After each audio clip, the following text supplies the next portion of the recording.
Oui. Très très bien. D'accord, on commence. Donc, je suis Dr Dahmas, votre enseignante du module d'ODF et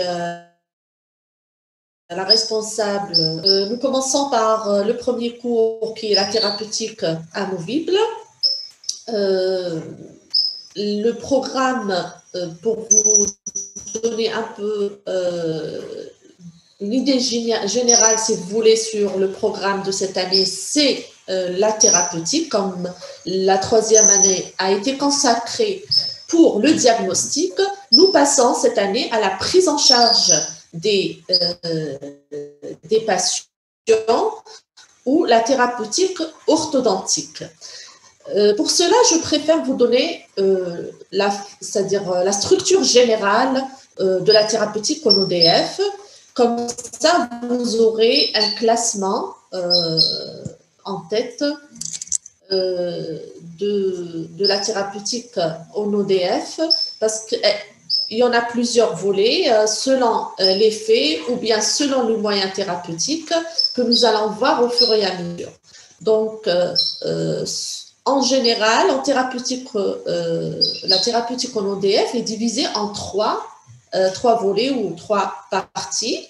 Donc, la première partie, c'est la thérapeutique orthodontique à effet orthodontique. Donc, le secteur d'action, c'est alvéolo-dentaire. Donc, on agit sur les dents ou sur le secteur alvéolaire.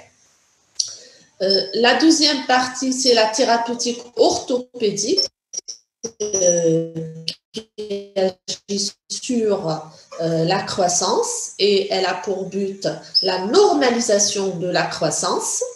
Et la troisième partie, c'est la thérapeutique fonctionnelle qui agit sur les fonctions et donc elle a pour but la normalisation des fonctions.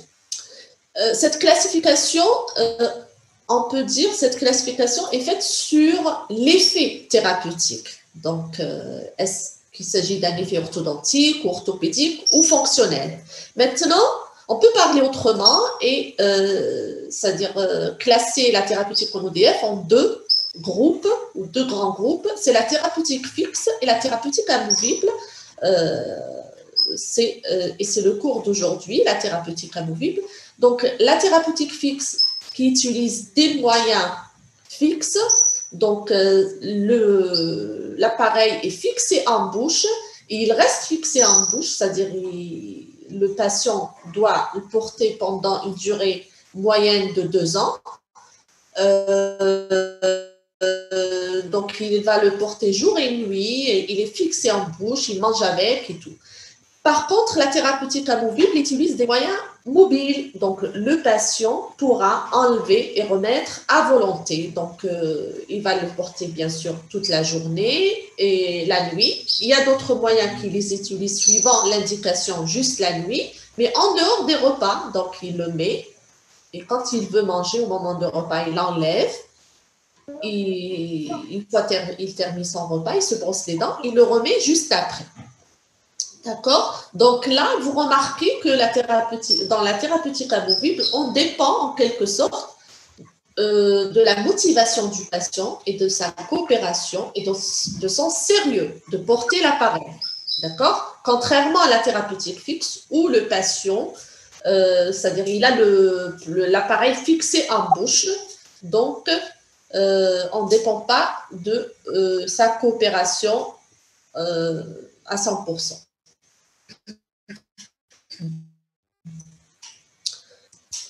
Donc, la thérapeutique, qu'elle permet cette thérapeutique amovible? Elle permet la correction d'un grand nombre d'anomalies orthodontiques que nous rencontrons c'est-à-dire dans notre pratique quotidienne.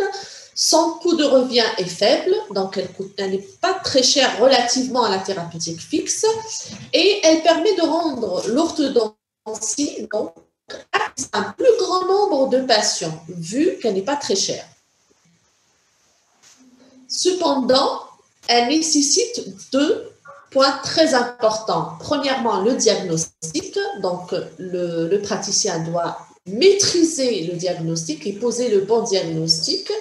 et la bonne indication du moyen thérapeutique et la manipulation de ces appareillages. Quand on parle de manipulation, c'est-à-dire l'activation, on commence d'abord par la réalisation dans les normes et après l'activation en bouche. Comment je peux me débarrasser de cet affichage des personnes qui veulent rentrer dans la salle d'attente? J'arrive pas à voir ma diapo. Elle est à chaque fois affichée au milieu. Vous la voyez, vous? Non, madame, on ne la voit pas. Bon, j'admets. Ah oui, moi, ça me gêne parce que c'est au milieu de la diapo. Voilà, je vais admettre pour fermer cette fenêtre. Donc, en quoi elle se constitue l'appareil amovible? En 3 parties importantes. Donc, la première, c'est la base en résine acrylique. La deuxième, c'est les éléments de rétention que nous appelons crochets. Et les éléments actifs, c'est les éléments d'action. Donc, nous passons à la description proprement dite de l'appareil.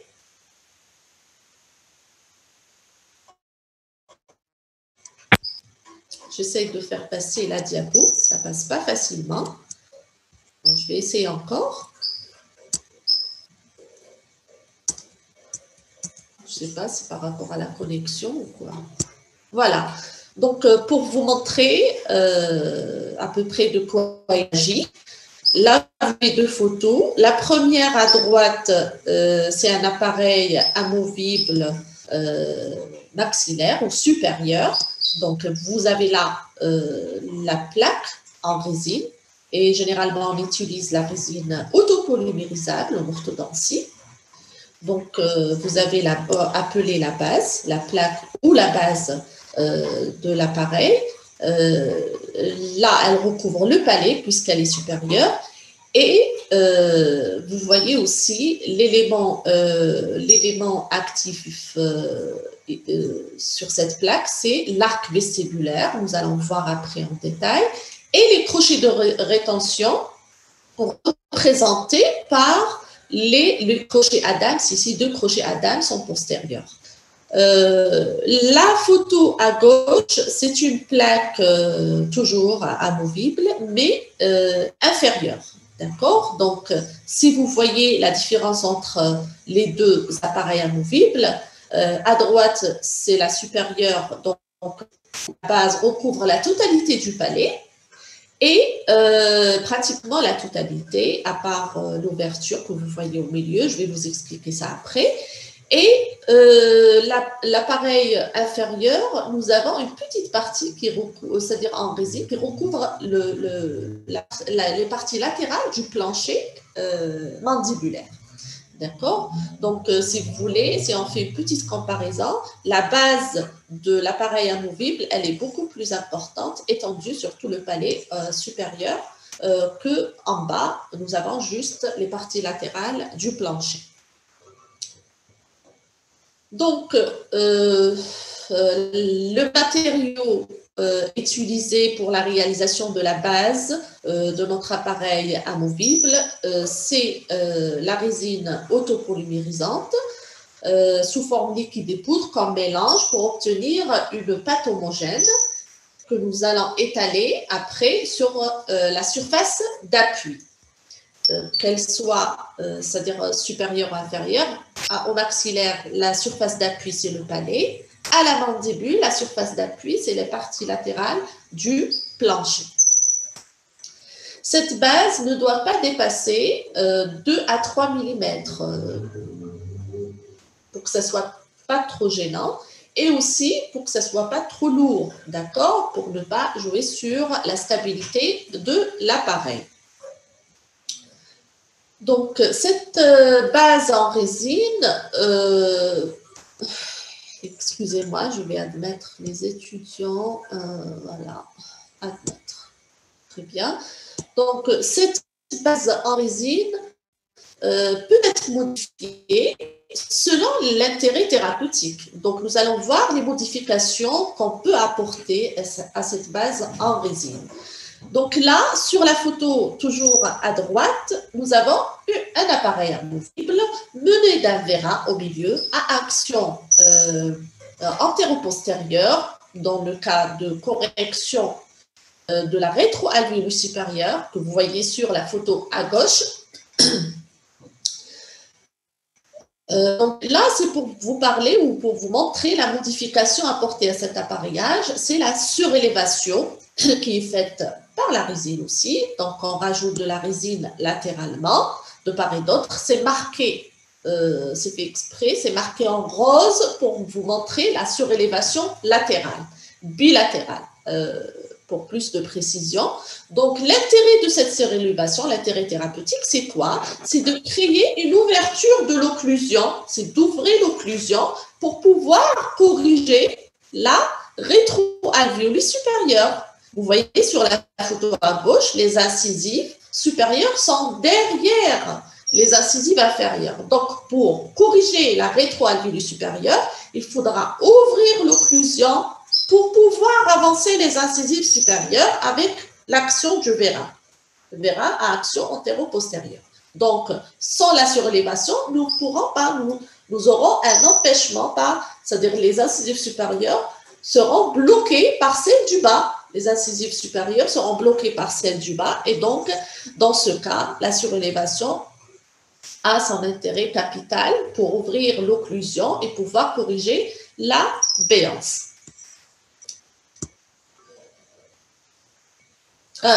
Pour pouvoir corriger la rétroalvéolie supérieure.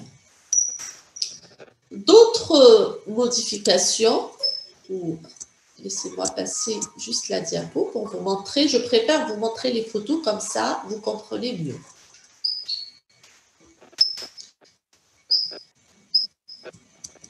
Ça passe pas facilement, les diapos.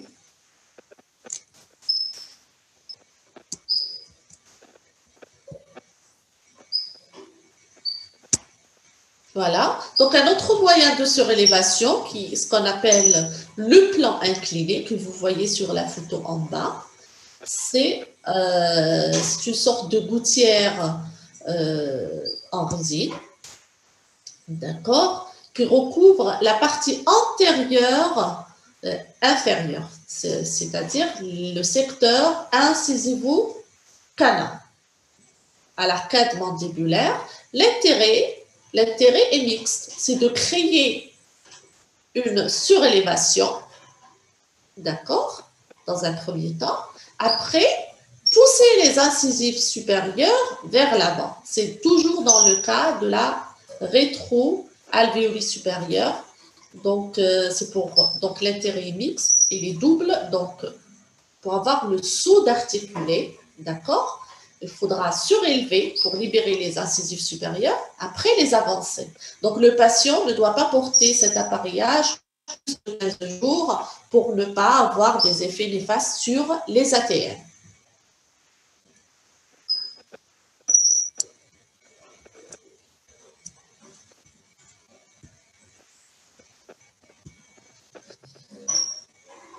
Une autre modification, un autre type de modification sur la base en résine, c'est l'ouverture au niveau,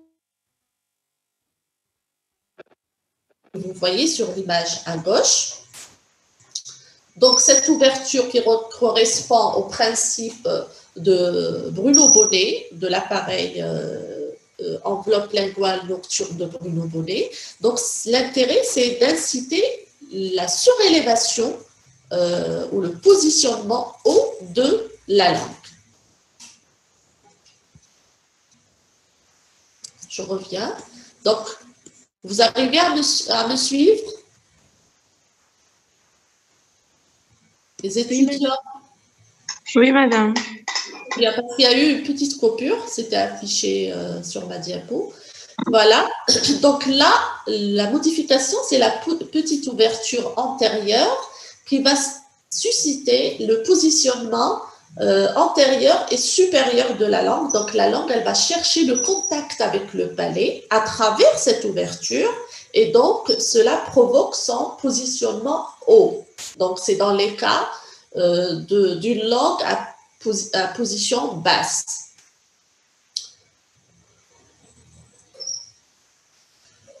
Un autre type de modification, c'est l'adjonction d'une perle enfilée sur un fil de fer antérieurement, ce qu'on appelle l'appareil de Tuka. Tuka, c'est l'auteur.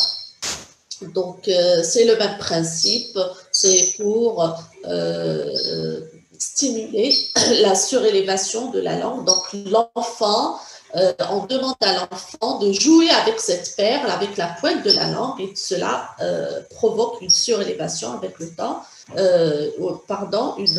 c'est-à-dire une position haute de la langue, une surélévation de la langue.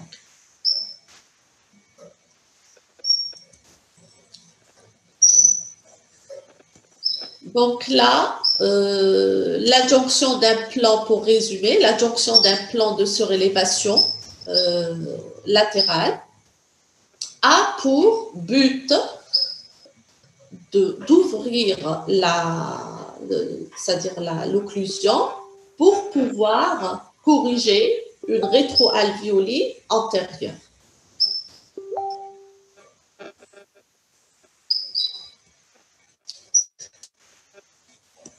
Nous passons à d'autres moyens, c'est-à-dire aux crochets utilisés sur l'appareil amovible. Les crochets, l'intérêt des crochets, c'est la rétention et la stabilité de l'appareil en bouche. Donc, sont très importants pour le maintien ou la rétention ou la tenue de l'appareil en bouche. Il existe une grande variété. Donc, les plus utilisés en orthodontie, c'est les crochets Adams et des fois, on ajoute les crochets simples de prothèse et même les crochets cavaliers qu'on appelle les pointes interdentaires ou les crochets cavaliers. Nous allons voir en détail par la suite. Donc, le crochet Adams, il est réalisé avec du fil 7 ou 8 dixièmes de millimètre. C'est le crochet de rétention par excellence en orthodontie. Nous avons aussi les pointes interdentaires, ou appelés aussi crochets cavaliers. C'est des crochets qui sont placés entre les prémolaires. On ne peut pas les utiliser seuls, on peut les rajouter ou les associer au crochet Adams.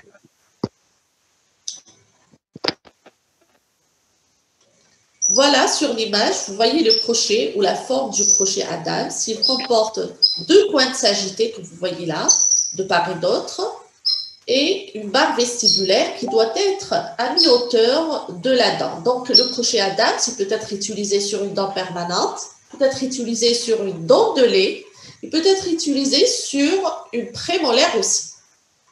D'accord?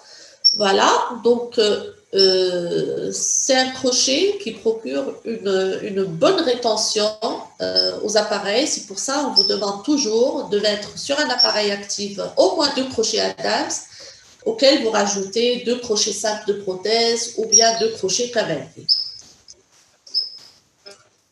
Passons aux éléments actifs. Nous avons principalement le bandeau vestibulaire, appelé aussi arc vestibulaire. Il est réalisé avec le fil acier 7 dixièmes de millimètre. Nous passons à la forme.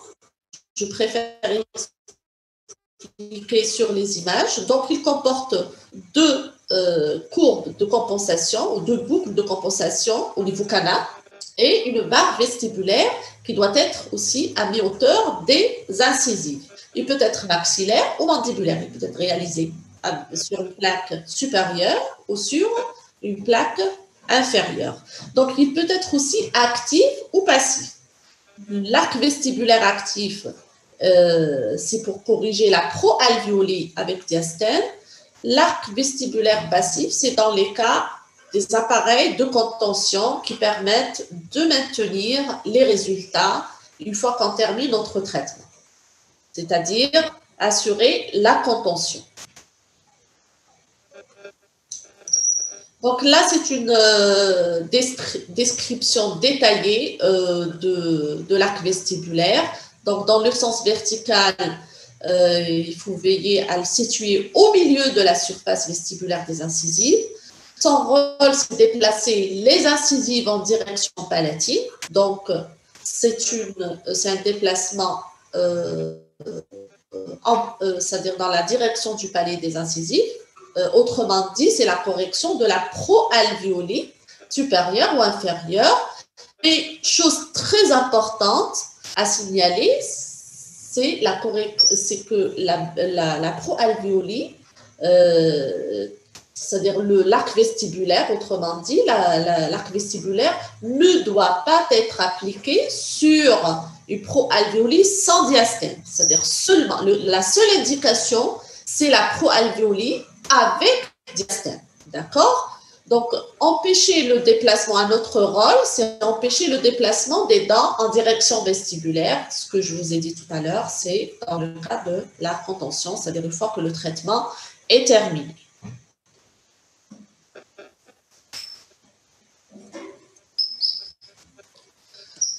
Donc là, vous avez un appareil à droite, un appareil amovible avec un vestibulaire antérieurement et 4 crochets postérieurement. C'est pour vous dire que la plaque active doit comporter 4 crochets de rétention. D'accord? Plus nous avons des éléments actifs antérieurement, plus on renforce postérieurement avec les crochets de rétention. D'accord? Par contre, une plaque de contention peut comporter 2 crochets de rétention, c'est suffisant, vu qu'il n'y a pas d'éléments actifs antérieurement. Donc là, sur la photo à gauche, vous avez un cas de proalvéolie supérieure, et j'insiste, avec diastème. Voilà, donc proalvéolie supérieure avec diastème, sur lequel nous pouvons appliquer un arc vestibulaire actif. Donc, ce cas, on peut le corriger avec un appareil mobile ou amovible comportant un arc vestibulaire actif. Alors, avant de passer, et encore pour insister sur la présence des espaces ou des diastèmes interdentaires dans le cadre de la correction de la proalvéolie supérieure, je vais vous parler un peu des effets néfastes ou de l'utilisation abusée de l'arc vestibulaire par certains praticiens, malheureusement, et on reçoit les patients en clinique avec des dégâts. Donc, quand on utilise un arc vestibulaire sur des incisives en proalvéolie, en position avancée, sans espace, sans la présence des espaces ou des diastèmes, cela peut engendrer de graves problèmes. Je peux citer la mobilité dentaire dans un premier temps. On peut avoir aussi, si la force est très importante, des fêlures au niveau des incisives, même des fractures. Vous pouvez avoir une résorption au niveau radiculaire, et donc par la suite, les dents, on peut avoir une chute des dents, c'est-à-dire les dents seront très mobiles si on aura une résorption importante et peuvent tomber. Aussi, un autre séquelle de l'utilisation de l'arc vestibulaire sur des incisives sans diastème, c'est l'apparition des kystes en périapical. D'accord? Donc, pour éviter tout ce genre de problème, il faut respecter l'indication de l'arc vestibulaire actif. Donc, on l'utilise sur proalvéolie avec diastème. Sans oublier aussi les problèmes parodontaux que peut engendrer si on l'utilise sur des incisives sans présence d'espace.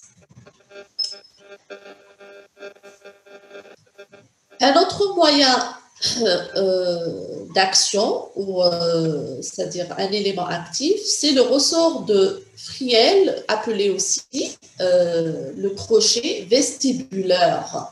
Le crochet vestibulaire est de position palatine, il est derrière les incisives, donc il peut être réalisé avec du fil acier toujours 16/10 de millimètre, et il permet, dans son nom l'indique, de vestibuler les dents. Donc, il est derrière l'incisive, comme on va voir sur la photo. Voilà. Donc, si vous voyez sur la photo à gauche, c'est un crochet vestibulaire. Donc, il permet quoi? Il permet de vestibuler les dents. Et là, je voudrais attirer votre attention sur quelque chose, sur une différence capitale entre les déplacements en thérapeutique amovible et les déplacements en thérapeutique fixe. C'est qu'en thérapeutique amovible, on ne peut avoir que des mouvements de version. Donc, ces moyens amovibles ne procurent que des versions, d'accord? Si on part sur le plan orthodontique, donc c'est un mouvement de version. Contrairement en fixe, on peut avoir un déplacement parallèlement à l'axe de la dent, donc c'est des mouvements de gression et de translation, si vous voulez. Voilà. Donc, à droite, vous avez ce qu'on appelle le crochet Schwartz, c'est noté en haut. Donc, le crochet Schwartz, il peut être appliqué sur 2, 3, jusqu'à 4 incisives en palatoposition ou en palatoversion. Donc, le but, c'est de corriger une palatoversion des incisives supérieures ou inférieures. Contrairement au crochet vestibulaire, il ne peut être appliqué que sur 2 dents, 1 à 2 dents maximum. Je reviens à la diapo précédente pour vous parler un peu de Vera, qui est un dispositif mécanique, donc c'est du préfabriqué.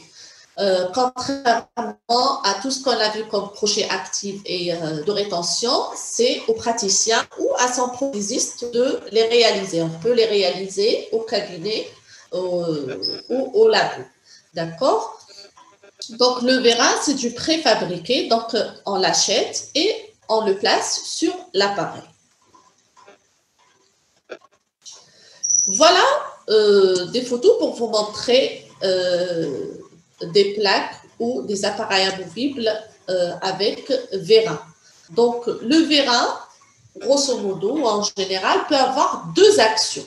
Une action transversale ou bien une action antéro-postérieure, selon l'indication.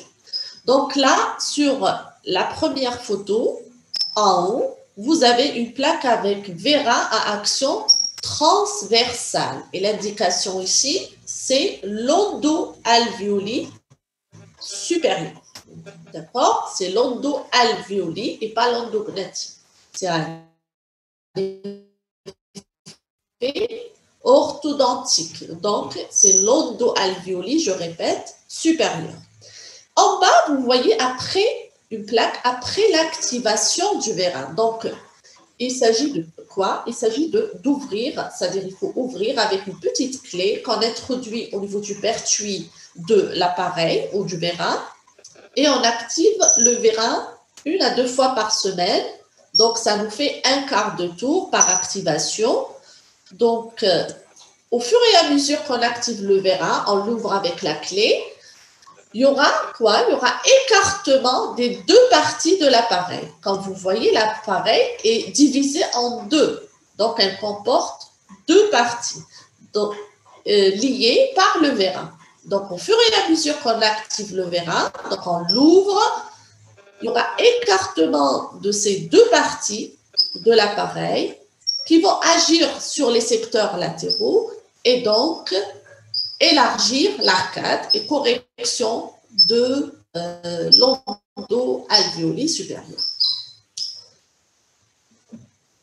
Une autre action, ou la deuxième action du Vera, c'est l'action sagittale. Donc, le Vera peut être placé dans le sens inverse, donc il aura une action sagittale. Là, sur la photo, vous avez une plaque amovible menée de 2 petits Vera. Comme vous pouvez placer un seul Vera. Donc là, c'est 2 petits Vera placés de part et d'autre et dans le sens sagittale, c'est-à-dire l'action est sagittale là, et l'indication, c'est quoi? L'indication, c'est la rétroalvéolie supérieure. Donc, la première partie de la base en résine est colorée en orange pour vous montrer que l'appareil est divisé en deux parties, la partie orange et la partie jaune. D'accord? Pourquoi?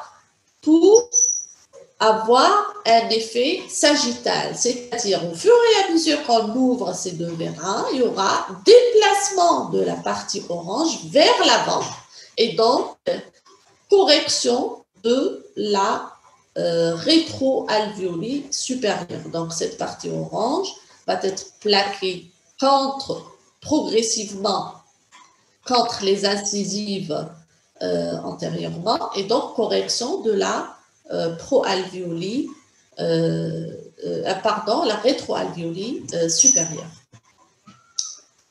Donc, si je résume, nous avons deux actions au terrain, d'accord? Une action transversale et une action sagittale. S'il est placé sagittalement, comme on a vu sur la photo, cette photo, il est placé sagittalement. Donc, s'il est placé sagittalement et l'échancrure est sagittale, l'action est transversale. Je vous donne une petite astuce pour faire la différence. S'il est placé sagittalement et l'échancrure au niveau de la base en résine est sagittale, l'action est transversale. Contrairement à cet appareil, s'il est placé, c'est-à-dire la deuxième action, s'il est placé transversalement, regardez, il est transversal, l'action est sagittale et dans le sens inverse. Nous passons au ressort de cantilever ou appelé couramment mésialeur distaleur. C'est des crochets réalisés toujours avec du fil acier, 16 dixièmes du millimètre, qui permettent des mouvements de mésialisation ou distalisation des dents. Ce que vous voyez sur la photo, c'est deux crochets mésialeurs placés au niveau distal, comme vous voyez, des incisives centrales. Pourquoi? L'indication ici, c'est la fermeture du diastème médian. Vous voyez, vous arrivez à voir la flèche?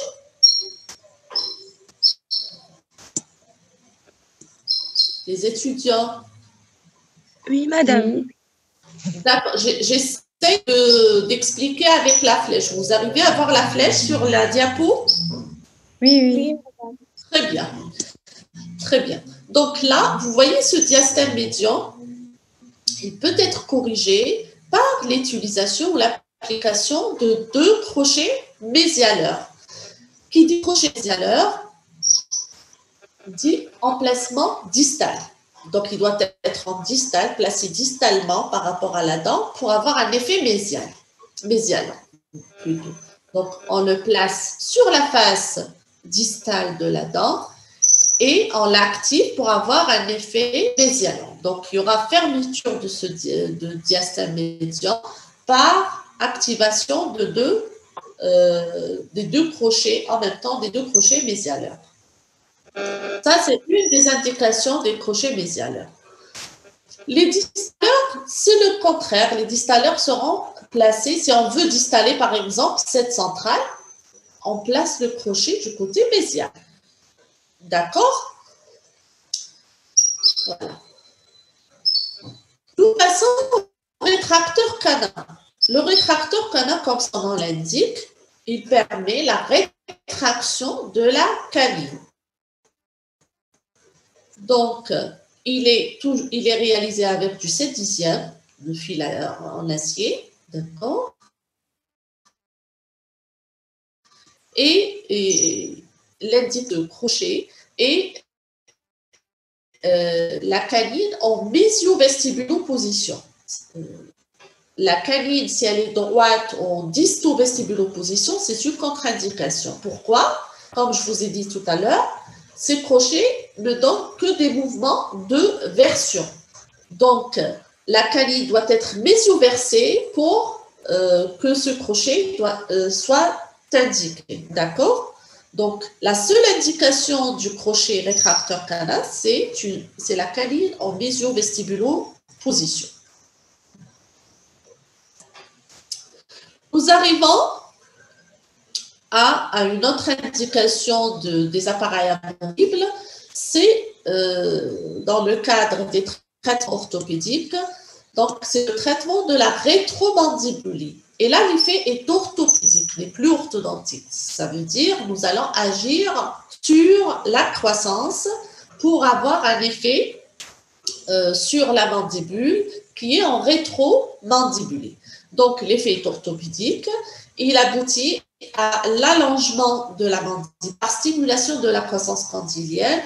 Et aussi, je peux rajouter un positionnement, c'est-à-dire il aboutit au positionnement antérieur de la mandibule, donc correction de la classe 2 squelettique. C'est dans les cas de la correction de la classe 2 squelettique à responsabilité mandibulaire. Il est appelé activateur, il est appelé propulseur aussi. Donc, au départ, le premier activateur ou le premier propulseur, si vous voulez, c'était le propulseur de Robin qui a été créé par Monsieur Robin pour le positionnement antérieur de la mandibule chez les nouveau-nés. D'accord? Puis, il y a eu modification de cet appareillage par la suite par Anderson qui a rajouté des moyens de rétention et même des moyens d'action comme vous voyez sur la photo en bas. Il a rajouté l'arc vestibulaire, le vérin, les crochets Adams, d'accord? Ça, c'est ce que vous voyez en face, c'est l'activateur d'Anderson. L'effet est le même, c'est le positionnement antérieur de la mandibule. Donc, l'effet de cet appareillage, c'est la stimulation de la croissance mandibulaire pour avoir un positionnement antérieur. Donc, la seule indication, c'est la classe 2 squelettique à responsabilité mandibulaire. Et c'est un moyen amovible, donc, qu'on peut réaliser avec la résine, avec la résine autopolymérisable. Il est appelé aussi, avant d'oublier, monobloc de Robin. Au départ, c'était appelé le monobloc de Robin, vu qu'il est composé d'une plaque supérieure, inférieure, mais collé par une surélévation intermédiaire. Donc, c'est un seul monobloc. Ce n'est pas deux plaques séparées, c'est une plaque supérieure et inférieure, mais collée entre les deux avec la résine. Donc, c'est un monobloc ou appelé aussi activateur ou propulseur. La hauteur de la surélévation bilatérale doit être suffisante pour obliger le patient à propulser sa mandibule.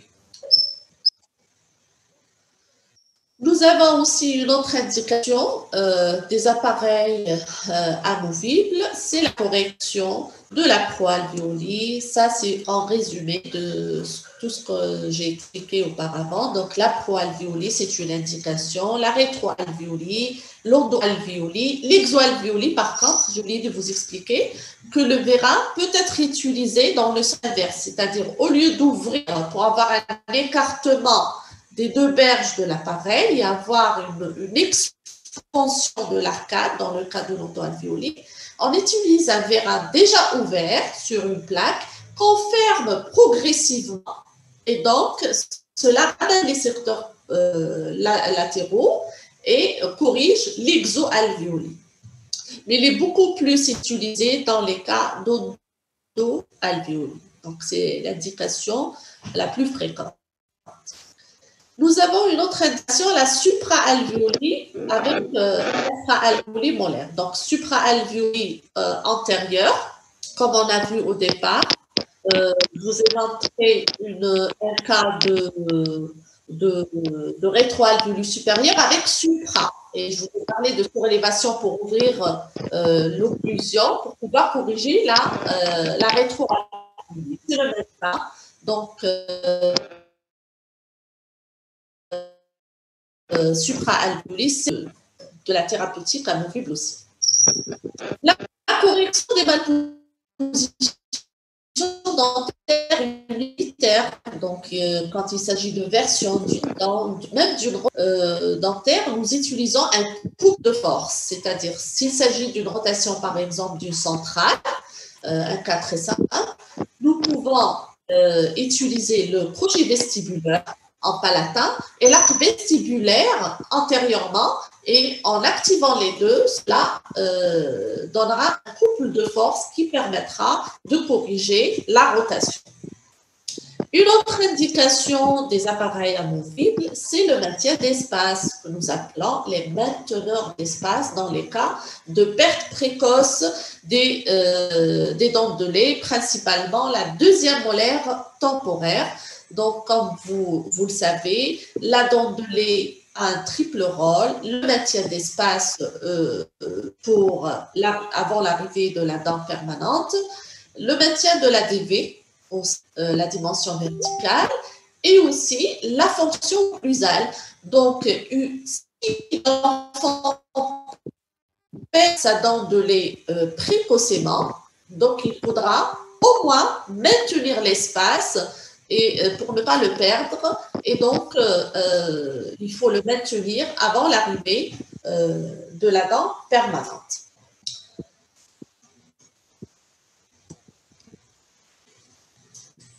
Une autre indication aussi, c'est la thérapeutique fonctionnelle. Donc, en thérapeutique fonctionnelle, vous aurez un cours à part sur la thérapeutique fonctionnelle. Mais là, nous sommes obligés de parler de la thérapeutique fonctionnelle parce que la grande majorité, la partie la plus importante de la thérapeutique fonctionnelle utilise des moyens amovibles. Donc, c'est dans ce cadre que nous allons parler de la thérapeutique fonctionnelle et nous allons citer quelques moyens. Donc, nous avons l'appareil amovible mené ou avec grille anti-langue, ce qu'on appelle la grille anti-langue, que vous voyez sur l'image en haut à gauche. Donc, elle est réalisée avec du fil 9/10, donc dur, pour lutter contre la pression linguale. Donc, le but ou l'intérêt thérapeutique, c'est d'empêcher la langue de s'interposer entre les deux arcades, ce que vous voyez sur l'image à droite en haut. D'accord? Donc, pour empêcher l'interposition linguale entre les incisives supérieures et inférieures, ce qui peut provoquer, ce qui provoque souvent une béance antérieure, donc on peut utiliser chez l'enfant un appareil amovible sur lequel on peut rajouter une grille anti-langue. Et donc, cela permet d'empêcher la langue de s'interposer entre les deux arcades. La photo en bas vous montre d'une manière beaucoup plus claire, la photo en bas à gauche vous montre d'une manière beaucoup plus claire la grille anti-langue. Et à droite en bas, vous avez ce qu'on appelle l'ELN ou l'enveloppe linguale nocturne de Bruno Bonnet. Elle est aussi utilisée dans les cas d'une langue basse ou d'une langue interposée entre les deux arcades pour empêcher sa position interarcade. Donc, tout cela, c'est des moyens amovibles. Je voulais juste vous parler de ça dans le cadre moyens amovibles. Après, vous aurez le cours de la thérapeutique fonctionnelle en détail. Donc, l'utilisation, en termes d'utilisation de l'appareil amovible, le jour de la pose de l'appareil, le praticien devra assurer que l'appareil ne blesse pas. Donc, à la livraison, il faut voir que l'appareil ne blesse pas, vu qu'il est composé de crochets réalisés en acier. Et bien en bouche, c'est-à-dire il faut s'assurer de la rétention de l'appareil, vu que c'est des appareils amovibles, il peut l'enlever, le remettre, il faut que la rétention soit parfaite. Et les activations auront lieu toutes les 3-4 semaines, le temps de déplacement. Les indications ou limites. Nous avons terminé avec les indications. Maintenant, nous allons parler un peu des limites des appareils amovibles ou des contre-indications. D'abord, par rapport aux praticiens, il faut poser le bon diagnostic. D'accord? s'il s'agit d'un cas d'un traitement amovible, s'il s'agit d'un déplacement en version, s'il s'agit d'un traitement orthopédique, en citant l'exemple de la classe 2 à responsabilité mandibulaire. Si l'indication est là, oui. Maintenant, s'il s'agit, si ça dépasse les limites de la thérapeutique amovible, il faut orienter le patient en thérapie fixe. Nous avons aussi des limites liées au type de déplacement. J'insiste encore, le déplacement qu'on peut obtenir avec l'appareil, c'est des déplacements en version. D'accord? Il n'y a pas des mouvements de translation ou de gression. D'accord? Donc, contrairement à la thérapeutique fixe qui nous donne des mouvements parallèlement, se déplace parallèlement son axe, la thérapeutique amovible ne procure que des mouvements de version. Voilà. Donc, il y a d'autres limites ou contre-indications liées au patient. Donc, en premier, si le patient n'est pas motivé, il vaut mieux, même si l'indication d'un traitement amovible est là, il vaut mieux l'orienter en fixe si vous voyez que le patient ne va pas porter son appareil amovible. Si vous voyez que vous ne pouvez pas compter sur ce patient pour porter son appareil, c'est-à-dire à plein temps. Et aussi dans les cas des classes 2 squelettiques, si le patient est asthmatique, évitez les activateurs parce que cela encombre la bouche et donc ça entrave sa respiration, il ne pourra pas respirer la nuit. Voilà, normalement, nous terminons avec les limites et les contre-indications de l'appareil amovible. Ça reste toujours un moyen très simple et de coût de revient très faible, donc on peut l'utiliser chez nos patients et surtout